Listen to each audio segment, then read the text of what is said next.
পাচ্ছি যে তোমরা টিচার্স ডে পালন করছো আজকে। তোমরা কোন ব্যাচ? 11 না 12? তো সবার আগে হচ্ছে বোর্ডটা দেখে আমার খুব ভালো লাগলো, বিশেষ করে বোর্ডের লেখাগুলো। ঠিক আছে, কিছু কিছু লেখা খুব ভালো লাগলো, কিছু কিছু লেখা আমার সাথেও কমন করে যায়। তো এই জায়গাটা খুব ভালো। এবং ছাত্র শিক্ষক সম্পর্ক, টিচার্স ডে মানেই হচ্ছে ছাত্র শিক্ষক সম্পর্ক। এই সম্পর্কটা ঠিক কীরকম জানো তো? সামনে দুর্গাপূজা আসছে, তাই না? তো দুর্গাপূজার ক্ষেত্রে যারা ঠাকুরটা তৈরি করে, যারা প্রতিমা তৈরি করে, ওই যে প্রতিমা তৈরি করার যে কারিগর না, তার সঙ্গে আমাদের ছাত্র শিক্ষক সম্পর্কটা দুর্দান্তভাবে ম্যাচ করে যাচ্ছে। যখন একটা প্রতিমা তৈরি হয়, প্রথমে কী অবস্থায় থাকে? কিছুই থাকে না, মুড়ি কাকড়, তাই না, ওয়াল, এইসব থাকে। সেটা একদম কারিগর, সে কী করে সেটাকে সঠিকভাবে আগে সেটাকে তালের মাটির তাল বানায় একদম প্রাথমিক অবস্থায়। তারপর সেটা স্টেপে স্টেপে সেটাকে আস্তে আস্তে কঠিন পোড়ানো, বা তারপর সেখানে তুলির রং, এবং করতে করতে কী হয়ে যায়, একটা এমন জায়গায় চলে যায় যে তখন সত্যি এটা কি প্রতিমা পেয়ে যায়, একটা সুন্দর রূপ পেয়ে যায়। এবার ওই প্রতিমায় যখন প্যান্ডেলে চলে যায়, তখন আমরা আবার কী করি, ওই যে কারিগর বানিয়েছে না, সে গিয়ে আবার নিজের তৈরি প্রতিমাকে প্রাণ ধরে প্রণাম করে। ছাত্র শিক্ষক সম্পর্কটাও ঠিক তাই। আমাদের হাতে যারা টিচার, তাদের হাতে ছাত্ররা তৈরি হয় একদম প্রিলিমিনারি থেকে।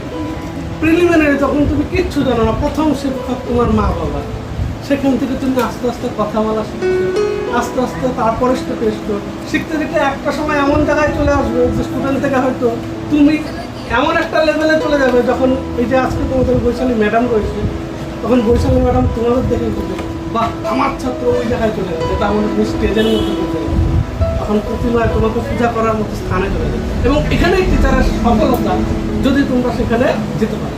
তো এই যে কনসেপ্ট, মূর্তি তৈরির কারিগর এবং ছাত্র শিক্ষক সম্পর্ক, তার উপর বেস করে আজকে আমি আমার একটা নিজের লেখা কবিতা আবৃত্তি করতে চলেছি।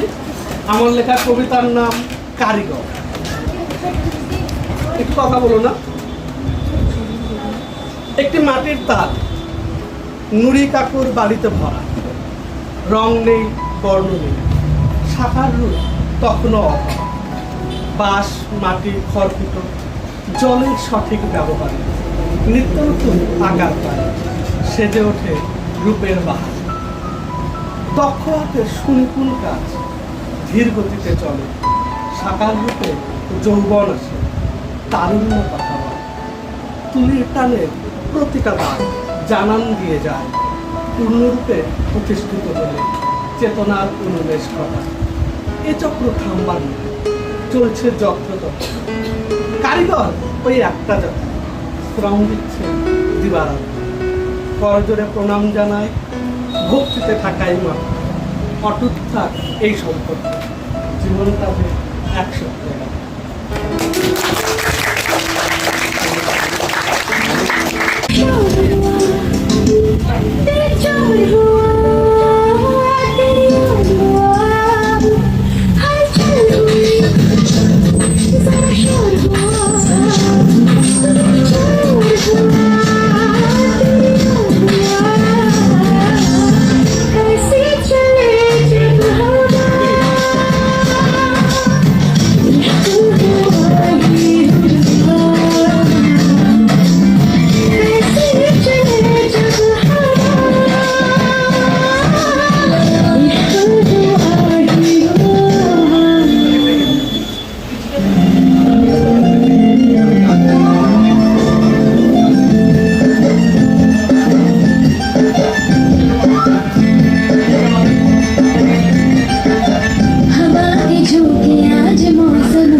হলো সনাতন। কাল সারানা পাইছে দর্শন, নদীর ধারে চাষে বধূ মিশাই করবাস, ঝিরি ঝিরি পাকা নদী বইছে 12 মাস। নদীর ধারে চাষে বধূ মিশাই করবাস, ঝিরি ঝিরি পাকা নদী বইছে 12 মাস। চিংড়ি মাছের ভিতর করা তাই ঢালেছি ঘি, আর নিজের হাতে ভাব ছেড়েছি ভাবলে হবে কি। চিংড়ি মাছের ভিতর করা তাই ঢালেছি ঘি, আর নিজের হাতে ভাব ছেড়েছি ভাবলে হবে কি। চাদর চুলা লম্বা কোচা খুলি খুলি যায়, দেখি স্বামীর বিবেচনা কার ঘরে সময়। চালের চুলা লম্বা কোচা খুলি খুলি যায়, দেখি স্বামীর বিবেচনা কার ঘরে সময়। মেদিনীপুরের আয়না চিরন বাঁকুড়ার ওই পিতা, আর যতন করে বাদলি মাথা তাও যে বাঁকা সীতা।